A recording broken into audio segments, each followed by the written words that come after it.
Hi viewers, ఏపీలో ఎన్నికలు దగ్గర పడుతూ ఉండడంతో అన్ని సంస్థలు కూడా సర్వేల బాట పట్టాయి. ఇక మొన్న జరిగినటువంటి సీ ఓటర్ సర్వేలో కూడా టీడీపీకే ఎడ్జ్ ఉన్నట్టు తెలిసింది. ఇక తాజాగా శ్రీ ఆత్మసాక్షి అనే సంస్థ కూడా ఒక సర్వే నిర్వహించినట్లుగా తెలుస్తోంది. అందులో కూడా టీడీపీకే మెజార్టీ ఎక్కువ రాబోతున్నట్టు వెల్లడించింది. అయితే చంద్రబాబుని స్కిల్ స్కామ్లో ఇరికించి లబ్ధి పొందుదామనుకున్న వైసీపీ పరిస్థితి ఏంటి? ఆ డీటెయిల్స్ అన్నీ senior political analyst Rajesh Appasani గారు మనతో పాటు ఉన్నారు. ఆయన అడిగి తెలుసుకుందాం. నమస్కారం అండి. సో మొన్న జరిగిన సీ ఓటర్ సర్వే, ఇప్పుడు శ్రీ ఆత్మసాక్షి సర్వేలన్నీ కూడాను టీడీపీకే స్కోప్ ఎక్కువ ఉంది అని వస్తుంది. అండ్ జనసేనతో పొత్తుతో ఇంకా ఎక్కువ మెజారిటీ ఉంటుందని కూడా చెప్తోంది.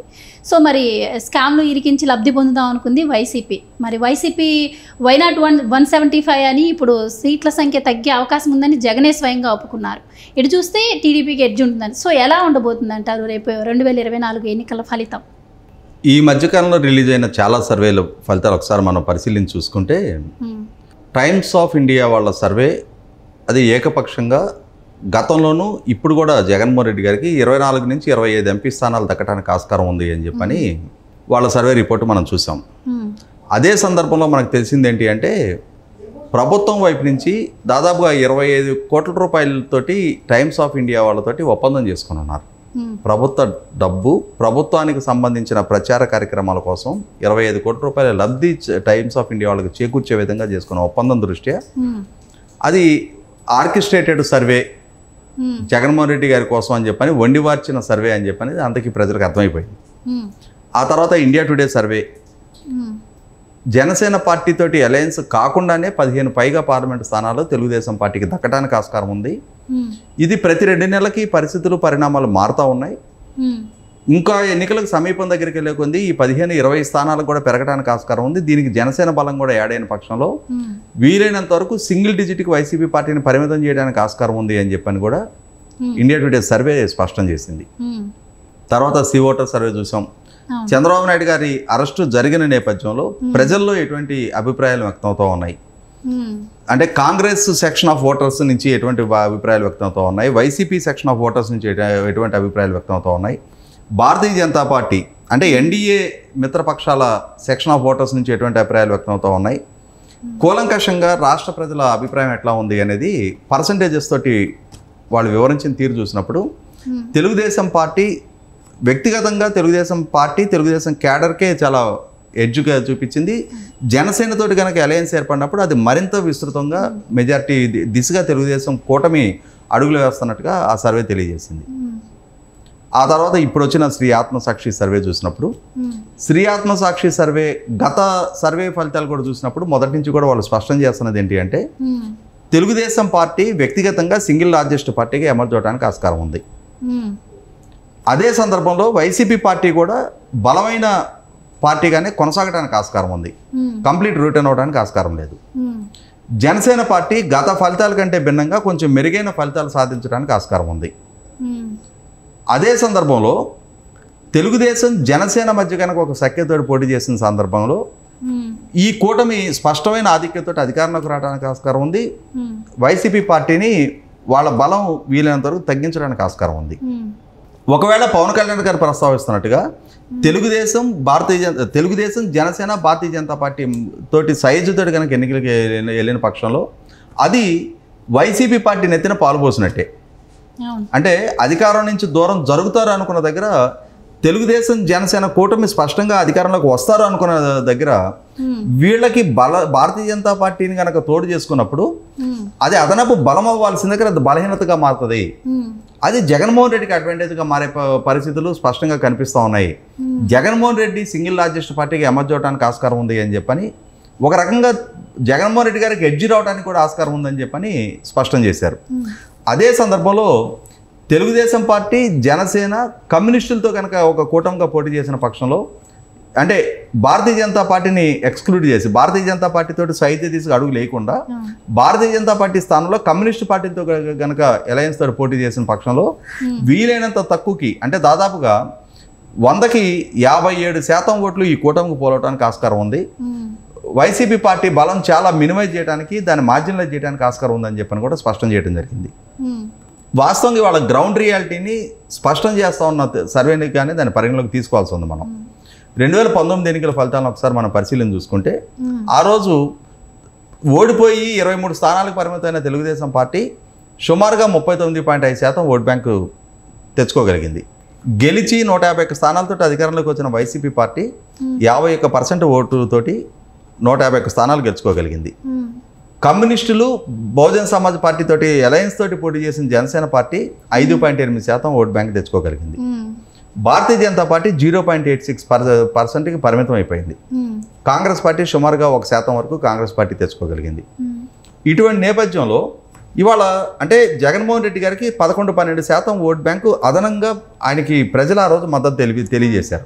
ఆయన అడిగిన ఒక ఛాన్స్ కారణంగానే అంటే ఒక అవకాశం ఇద్దామని చెప్పిన ప్రజలు ఒక నిస్తాప్రాయానికి రావడానికి దారితీసిన పరిస్థితులు పరిణామాలు ఒకసారి మనం పరిశీలన చూసుకుంటే ఆ రోజుల్లో ఆనాటి ప్రభుత్వం మీద వ్యూహాత్మకంగా ఆయన కొన్ని సంవత్సరాల తరబడి చేస్తూ వచ్చిన పలు ఆరోపణల్ని ప్రజల్లో విశ్వాసం కలిగించినాయి. అంటే జగన్మోహన్ రెడ్డి గారి ప్రచారాన్ని ప్రజలు నమ్మారు, విశ్వసించారు. చంద్రబాబు నాయుడు గారి ప్రభుత్వం తప్పు చేసిందన్న భావన ప్రజల్లో ఏర్పరచడంలో జగన్మోహన్ రెడ్డి గారు సఫలీకృతం అయ్యారు. అదే సందర్భంలో ఎన్నికలకు ముందు ఆయన చాలా వర్గాలకు చాలా వాగ్దానాలు చేశారు. వాటిని కూడా ప్రజలు పరిగణలోకి తీసుకున్నారు. జగన్మోహన్ రెడ్డి గారు కనుక ఒక అవకాశం ఇస్తే తప్పులు చేస్తూ ఉంది అని భావిస్తున్న తెలుగుదేశం పార్టీని ఓడించడం ఒకటి, జగన్మోహన్ రెడ్డి గారు చేస్తున్న వాగ్దానాన్ని అమలుపరచగలిగే సామర్థ్యం, కేంద్ర ప్రభుత్వంతో పోరాడగలిగే పోరాట తత్వం ఉన్న ధీరుడిగా ఆయన ప్రజలు రికగ్నైజ్ చేశారు. కాబట్టి 2019 ఎన్నికల్లో ఆయన కోరుకున్న దానికన్నా అధిక మెజార్టీ తోటి ఎమ్మెల్యే స్థానాలు, ఎంపీ స్థానాలు కూడా ఆయనకి దఖలుపరిచారు ప్రజలు. ఇవాళ ఆయన పాలకుడుగా జగన్మోహన్ రెడ్డి గారు ఆ రోజు చేసిన ఆరోపణలు ఎంతవరకు దిగుదేల్చగలిగారు. ఆనాటి ప్రభుత్వం మీద పలు ఆరోపణలు చేశారు. ఆయన 6 లక్షల కోట్ల అవినీతి జరిగింది అన్నారు. ఆగ్రిగోల్డ్ భూములు తెలుగుదేశం నాయకులు కొట్టేశారు అన్నారు. హాయ్లాండ్ లోకేష్ కొట్టేశాడు అన్నారు. సదావర్తి భూములు తెలుగుదేశం వాళ్ళు కొట్టేశారు అన్నారు. అది పట్టిసీమ కాదు వట్టిసీమ అన్నారు. పోలవరం సవరించిన అంచనాల్లో 25,000 కోట్ల అవినీతి జరిగింది అన్నారు.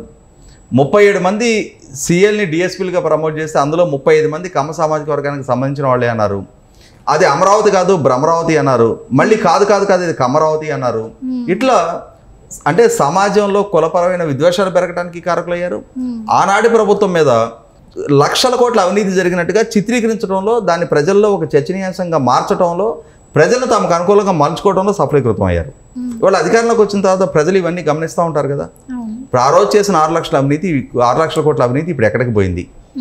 ఎందుకని 4.5 సంవత్సరాల ప్రభుత్వ హయాంలో ఇవాళ ఎన్నికలకు 6 నెలలు ముందుండగా ఇప్పుడు ఒక 240 కోట్లు స్కిల్ డెవలప్మెంట్లో అవినీతి జరిగింది అని చెప్పని, లేదు 120 కోట్లు ఫైబర్ నెట్లో అవినీతి జరిగింది అని చెప్పని, అసలు గ్రౌండింగ్ అవని ఇన్నర్ రింగ్ రోడ్ కేసులో ఆర్థిక ప్రయోజనాలు చేకూరినాయి అని చెప్పని ఇప్పుడు అంటే ఈ కనీస మాత్రపు ఆధారాలు కోర్టుకి సబ్మిట్ చేయకుండా రాజకీయ ఆరోపణలకు పరిమితమైన కేసులు నమోదు చేస్తూ ఉన్నారు. మరి ఆ రోజు చేసిన ప్రచారం ఏమైంది? ప్రజలను కన్విన్స్ చేసింది ఏమైంది? తర్వాత ఆ రోజు ప్రభుత్వానికి రావడానికి ముందు చాలా వాగ్దానాలు చేశారు ఆయన. యువతని ప్రధానంగా టార్గెట్ చేసుకొని యూనివర్సిటీల చుట్టూ, కాలేజీల చుట్టూ తిరిగి యువబేరి అని చెప్పని సదస్సులు ఏర్పాటు చేసి ప్రత్యేక హోదా ఆవశ్యకత గురించి చాలా ఘనంగా ప్రస్తావించారు. ప్రత్యేక హోదా తెచ్చుకున్నప్పుడు ఎటువంటి ప్రయోజనాలు సిద్ధిస్తాయో యువతకు నచ్చచెప్పే ప్రయత్నం చేశారు. తాను పోరాట యోధుడిని, తనకు మెజార్టీ ఎంపీ సీట్లు ఇస్తే కేంద్రంలో అధికారంలో ఎవరున్నా వాళ్ళ మెడలోంచి సాధిస్తానని చెప్పని అష్యూరెన్సెస్ ఇచ్చారు. యువత కన్విన్స్ అయ్యారు. ఆ కన్విన్స్ అవడంలో ప్రధానంగా ఆయనకి కలిసి వచ్చిన అంశం ఏంటి అంటే, చంద్రబాబు నాయుడు గారితో పోల్చి చూసుకున్నప్పుడు ఒక 22 సంవత్సరాలు ఇతని వయసులో చిన్నవాడు అయ్యి ఉంటాం. ఆ చిన్నవాడు అయ్యున్న నేపథ్యంలో కొత్త జనరేషన్ యువత అందరూ కూడా చంద్రబాబు నాయుడు గారి కన్నా కూడా జగన్మోహన్ రెడ్డిని తమ ఐకాన్గా భావించడం, తమ ఆస్పిరేషన్స్ని, తమ ఫ్యూచర్ని సెక్యూర్ చేయగలిగే నాయకుడిగా జగన్మోహన్ రెడ్డిని భావించిన నేపథ్యంలో ఆయన ప్రచారాన్ని నమ్మారు, ఆయన వాగ్దానాన్ని విశ్వసించారు, ఆయనకి వెనక ర్యాలీ అయ్యారు, ఆయనకి ఓట్లేశారు. ఓట్లేయబట్టి ఆయనకి 22 ఎంపీ స్థానాలు దక్కినాయి. ఇవాళ 4 సంవత్సరాల 4 నెలల పదవి కాలం పూర్తయినాక వెనక్కి తిరిగి చూసుకుంటే ఏమైపోయింది ఆ ప్రత్యేక హోదా సాధన? ఏమైపోయింది జగన్మోహన్ రెడ్డి గారిలో ఎలక్షన్స్ ముందు ఆయనకి ఇచ్చిన ఎలివేషను, ఆయన ఒక పోరాట వీరుడిగా చిత్రీకరించిన వ్యూహకర్తల ప్రచారం ఈరోజు ఎక్కడికి పోయింది? ఈ రోజు ఎందుకని కేంద్ర ప్రభుత్వం దగ్గర సాగిలపడి కనీసం ఆ అంశాన్ని ప్రస్తావించడానికి కూడా భయపడతా ఉన్నారు. ఆయన తనను తాను చిత్రీకరించకుండా పరిపాలన దక్షత ఏమైపోయింది? తాను సృష్టిస్తాను అని చెప్పిన సంపద ఎక్కడికి పోయింది? ఇవాళ ప్రపంచవ్యాప్తంగా పెట్టుబడిదారులందరినీ రప్పించి 13 జిల్లాని 13 హైదరాబాద్లకు అభివృద్ధి చేస్తానని చెప్పిన వాగ్దానం ఏమైపోయింది? 2,30,000 ప్రభుత్వ ఉద్యోగాలు భర్తీ చేస్తానని చెప్పిన వాగ్దానం ఏమైపోయింది, మెగా డిఎస్సి కండక్ట్ చేస్తానని చెప్పిన వాగ్దానం ఏమైపోయిందని చెప్పని వీటన్నిటితో పాటుగా ప్రభుత్వ ఉద్యోగాల మీద ప్రైవేట్ ఉద్యోగాల మీద ఆధారపడకుండా సొంతంగా స్వయం ఉపాధి పొందగలిగే క్రెడిట్ క్యాంపుల్ని ఎందుకు రద్దు చేశారు ఇన్ని సంవత్సరాలుగా? ఆ రోజుల్లో SC corporation, BC corporation, Vaishya corporation, Brahmin corporation, Kapu corporation, Christian minority corporation, ఇట్లా ఎస్టీ కార్పొరేషను, ఇట్లా ప్రతి కార్పొరేషన్ ద్వారా ఒక ఫిక్స్డ్ క్యాలెండర్ మెయింటైన్ చేసి క్రెడిట్ క్యాంపులు కండక్ట్ చేసేవాళ్ళు. ప్రభుత్వం నుంచి సబ్సిడీ మీద రుణాలు ఇచ్చేవాళ్ళు. మరి ఈ 4.5 సంవత్సరాలుగా ఎటుపోయిన అతిగతి లేదు. ఇట్లా యువత ఒక నైరాశ్యంలో మునిగిపోయారు. ఏ నమ్మకంతో, ఏ ఆశలతో అయితే జగన్మోహన్ రెడ్డి వెనక మనం ర్యాలీ అయ్యామో అతను ఆ ఆశలను వమ్ము చేశాడు.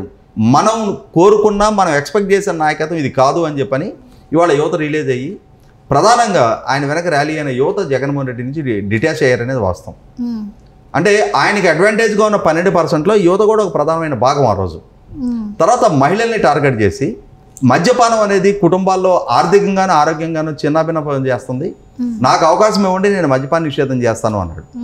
మద్యపానం వల్ల ఎఫెక్ట్ అవుతున్న కుటుంబాలకు సంబంధించిన మహిళలందరూ కూడా, అంటే ఏ కుటుంబాల్లో పురుషులు మద్యానికి వ్యసనానికి బాధితులుగా మారి వాళ్ళ సంపాదనని కుటుంబ ప్రయోజనాల కన్నా కూడా వాళ్ళ వ్యక్తిగత అవసరాలకు వాడుకుంటా, వాళ్ళ ఆరోగ్యం దెబ్బ తీసుకుంటా, ఆర్థికంగానూ నష్టపోతా, కుటుంబాలు మానసికంగా వేదన అనుభవిస్తూ ఉన్న కుటుంబాలు ఉన్నాయో ఆ మహిళలందరూ కూడా జగన్మోహన్ రెడ్డి మాటలను విశ్వసించారు. తర్వాత మద్యానికి వ్యసనమయ్యి ప్రాపర్ కెరీర్ కూడా ఎంచుకోలేకపోతున్న యువతకు సంబంధించిన తల్లిదండ్రులు కూడా జగన్మోహన్ రెడ్డి మాటను విశ్వసించారు. కానీ ఇవాళ మద్యపాన నిషేధ వాగ్దానం ఏమైపోయింది? ఇవాళ మద్యపాన నిషేధం మాట దేవుడు ఎరుగు. రాబోయే భవిష్యత్తు మద్యం ఆదాయాల మీద కూడా ఆయన అప్పులు తీసుకొస్తున్నది, నాన్ కన్వర్టబుల్ డిబెంచర్స్ ఇష్యూ చేస్తున్నది, ఇవాళ లిక్కర్ బాండ్స్ ఇష్యూ చేస్తున్నది, స్టాక్ ఎక్స్చేంజ్లో లిక్కర్ బాండ్ల పేరిట సబ్స్క్రిప్షన్ కోసం ట్రై చేస్తున్నది, 2025 ఆగస్టు వరకు బార్ పాలసీని ఎక్స్టెండ్ చేసింది. మొన్న కొత్తగా ప్రభుత్వ మద్యం దుకాణాల లైసెన్సులన్నింటిని కూడా 2024 జూలై వరకు ఎక్స్టెండ్ చేసింది కూడా మనం చూసాం. ఇటువంటి నేపథ్యంలో జగన్మోహన్ రెడ్డి గారి ప్రభుత్వం మద్యపానం నిషేధం వైపు అడుగులు వేయాల్సిన దగ్గర మద్యపానాన్ని మరింతగా ప్రోత్సహించే దిశగా అడుగులు పడతాయి అనేది రిలీజ్ అయినా ఆయన వెంట నడిచి ఆయనకు ఓట్లేసిన మహిళలందరూ కూడా వాళ్ళ పునరాలోచనలో పడ్డారనేది వాస్తవం. ఇంకొక ప్రధానమైన వర్గం రైతాంగం. జగన్మోహన్ రెడ్డి గారు మాటల ప్రభావంతో ఆయన ఇరిగేషన్ రంగం మీద ప్రధానంగా ఫోకస్ చేయగలుగుతారు అని చెప్పని 52 స్థానాలు ఉన్న రాయలసీమలో 49 స్థానాలు జగన్మోహన్ రెడ్డి గారు కట్టబెట్టగారు అని అంటే, అదే రాయలసీమ ప్రాంతానికి చెందిన చంద్రబాబు నాయుడు గారి కన్నా కూడా మరింత మెరుగ్గా జగన్మోహన్ రెడ్డి గారు మాత్రమే మా ప్రతినిధి అని చెప్పని మొత్తం రాయలసీమ రైతాంగం భావించారు కాబట్టి ఆయన వెనక నడిచారు. కానీ ఇవాళ రాయలసీమ ప్రాంతంలో గత ప్రభుత్వ హయాంలో గ్రౌండింగ్ అయిన పరిశ్రమలు తప్ప జగన్మోహన్ రెడ్డి గారి ప్రభుత్వ హయాంలో ఒక పరిశ్రమ కొత్తగా రాలేదు. పైగా ఆల్రెడీ సక్సెస్ఫుల్గా నడుస్తున్న పరిశ్రమలు కూడా రాయలసీమ ప్రాంతం నుంచి పక్క రాష్ట్రాలకు తరలిని చూసాం.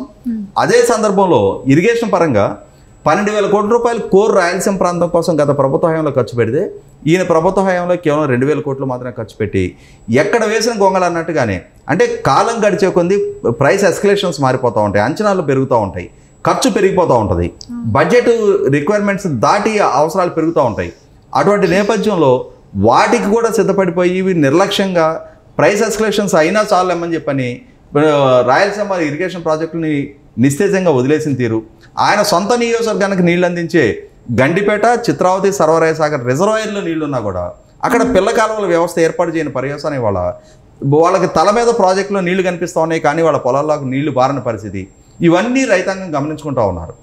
గత ప్రభుత్వ హయాంలో అగ్రికల్చర్ మెకనైజేషన్కి సబ్సిడీ మీద ఆ రోజు వాళ్ళు రైతు రథం పేరిట 1000 ట్రాక్టర్లు ఇచ్చారు, హార్వెస్టర్లు ఇచ్చారు, రోటివేటర్లు ఇచ్చారు, బేలర్లు ఇచ్చారు, మల్చింగ్ షీట్లు ఇచ్చారు, తైవాన్ స్ప్రేయర్లు ఇచ్చారు.